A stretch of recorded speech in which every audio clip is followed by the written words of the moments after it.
O referendo venezuelano a respeito da anexação da maior parte do território da Guiana finalmente foi realizado. E como foi previsto pelo próprio Lula, o resultado deu a Nicolás Maduro o que ele tanto queria. Esse é o Visão Libertária, sua fonte de informações descentralizadas e distribuídas. No último domingo, dia 3 de dezembro, foi realizado o infame referendo promovido pela ditadura venezuelana, cujo objetivo é, na prática, legitimar a anexação de 75% do território da Guiana, país vizinho rico em petróleo. E, como é de se esperar em consultas populares realizadas por um governo tirânico e que não possui qualquer resquício de lisura, 95% dos votantes aprovaram as aspirações imperialistas de Nicolás Maduro. Ou seja, o ditador da Venezuela teve em seu favor uma votação digna de uma eleição norte-coreana. Certamente você tem acompanhado nas últimas semanas o desenrolar da crise que tem envolvido a Venezuela e a Guiana, no que se refere à chamada região do Essequibo. Trata-se de um território equivalente a 3/4 da área total da Guiana e que se localiza a oeste do rio Essequibo, que corta o pequeno país anglófono em duas partes. O questionamento a respeito das fronteiras entre os dois países se arrasta desde os fins do século XIX. Contudo, foi apenas após a descoberta de enormes reservas de petróleo da Zona Econômica Exclusiva da Guiana que o tema voltou à tona. Percebe-se claramente que a Venezuela de Nicolás Maduro tem um real interesse em todo esse petróleo. O tal referendo, portanto, foi realizado para dar ao ditador socialista a desculpa que ele precisa para tomar suas ações a partir daí, embora ninguém, de fato, considere essa consulta popular legítima. O próprio Lula, grande amigo do Maduro, inclusive sabia que esse referendo não teria um pingo de decência. Nas suas palavras, o referendo vai dar ao Maduro o que ele quer. Ao todo, 30 milhões de venezuelanos foram convocados para a votação. Inicialmente, o comparecimento estava tão baixo, com apenas 12% dos eleitores tendo comparecido às urnas, que o governo decidiu estender a votação até às 20 horas locais. Não se sabe que tipo de pressão foi feita contra a população, mas o fato é que os dados oficiais apontam para mais de 10 milhões de votos, sem contar o período de prorrogação.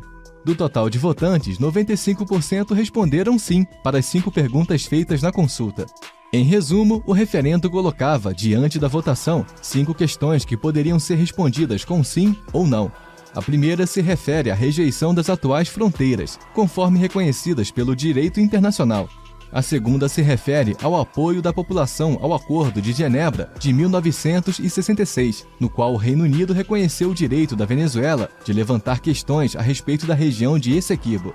A terceira pergunta se refere ao não reconhecimento da jurisdição da Corte Internacional de Justiça a respeito desse caso. Já a quarta questão do referendo trata da discordância a respeito do uso dos recursos naturais localizados no mar por parte da Guiana.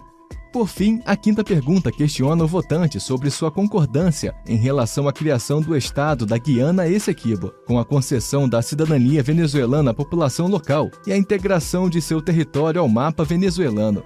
Ou seja, todas as questões levantadas apontam para objetivos expansionistas de Nicolás Maduro.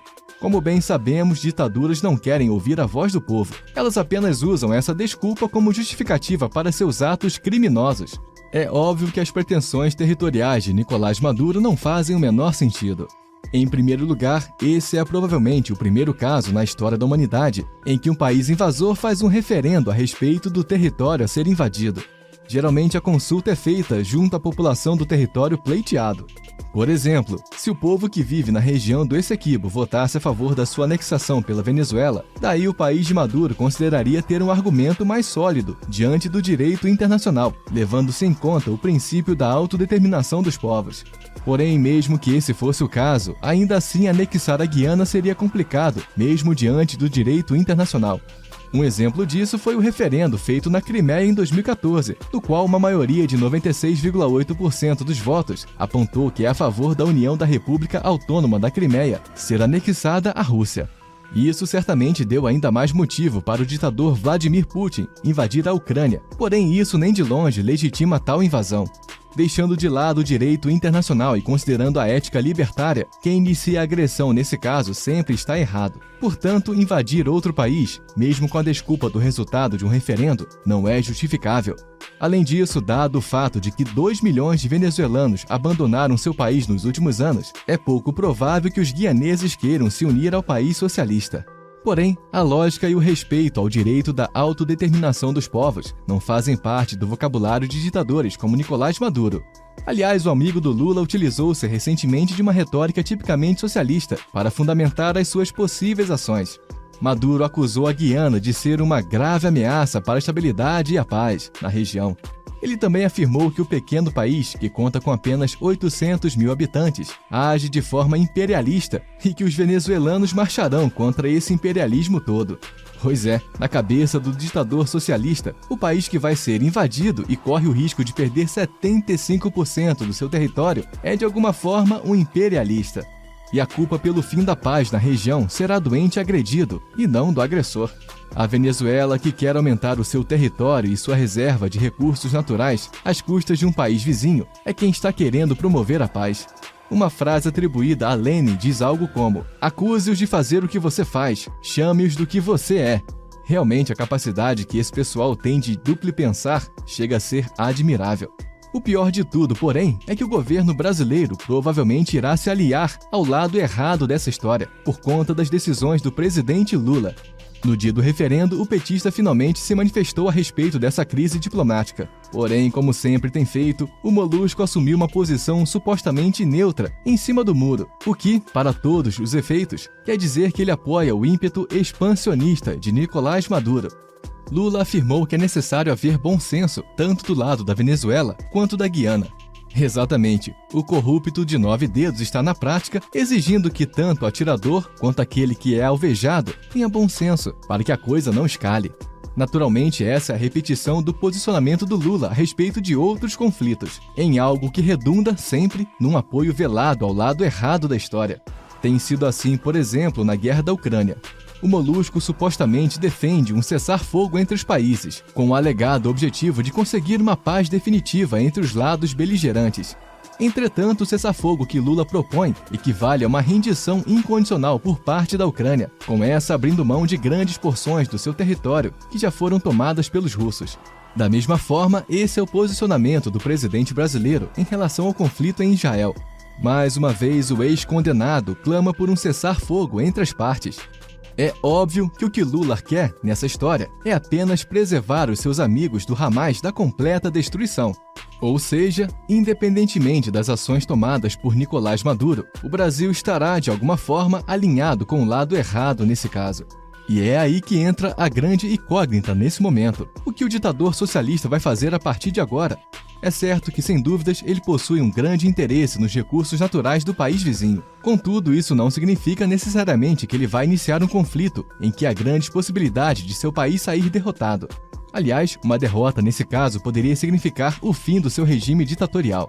Já se sabe, por exemplo, que os Estados Unidos estão atuando para proteger a Guiana de uma invasão externa. Como o filme do Joe Biden já está bastante queimado em matéria geopolítica, é pouco provável que ele deixe a Venezuela seguir em frente com seu plano expansionista, sob o risco de simplesmente ser vaporizado por Donald Trump nas eleições do próximo ano. Nicolás Maduro certamente está levando isso em conta. De qualquer forma, é um fato que guerras geralmente favorecem ditadores, e é justamente nos momentos em que esses tiranos estão mais enfraquecidos que os conflitos costumam ser iniciados. Veja o caso de Vladimir Putin na citada guerra da Ucrânia. Para ele, o conflito caiu como uma luva, dando uma sobrevida para um governo que já estava cambaleando há tempos. Como sabemos, Nicolás Maduro não apenas está sem apoio de sua própria população, como está sendo pressionado pela comunidade internacional para realizar eleições limpas no próximo ano. Olhando sob esse prisma, parece que o conflito no Essequibo realmente veio a calhar para o ditador socialista. Contudo, nesse caso, não importam os próximos passos que serão tomados por Nicolás Maduro. O fato é que a violência estatal contra indivíduos pacíficos já foi cometida, porque uma ameaça real e concreta como esse referendo já representa, de acordo com a ética libertária, um ato de violência. Nós estamos vendo, inclusive, e mais uma vez, a repetição dos problemas relacionados às fronteiras, essas linhas arbitrárias que determinam onde começa e onde termina a jurisdição de uma máfia estatal. Ainda assim, esses problemas tendem a ser mais evidentes quando a situação envolve um governo tirânico, autoritário e socialista, como o de Nicolás Maduro. Aguardemos nos próximos dias o desenrolar dessa história. Se toda essa ação vai se converter em um conflito local, que poderá inclusive envolver o Brasil, ou se esse teatro todo não passará de uma bravata do ditador venezuelano, só o tempo dirá. O que sabemos, contudo, é que o Brasil, inevitavelmente, apoiará o lado errado dessa história. Lembre-se que poucos meses atrás, o próprio Nicolás Maduro veio ao Brasil para ser recebido com honras de Estado, com os militares brasileiros prestando continência para o ditador sanguinário. Infelizmente, quando dois socialistas se unem, seu objetivo geralmente é oprimir populações, fazer a guerra e fortalecer seu próprio poder. Obrigado por sua audiência. Esse artigo foi escrito por Quintessência, revisado por JJ Liber e narrado e produzido por Paulo Wesley. Escreva artigos você também. Acesse visãolibertaria.com. Se você gostou do vídeo, compartilhe em suas redes sociais. Caso deseje ser avisado de outros vídeos, inscreva-se no canal e depois clique no botão da campainha. Até a próxima!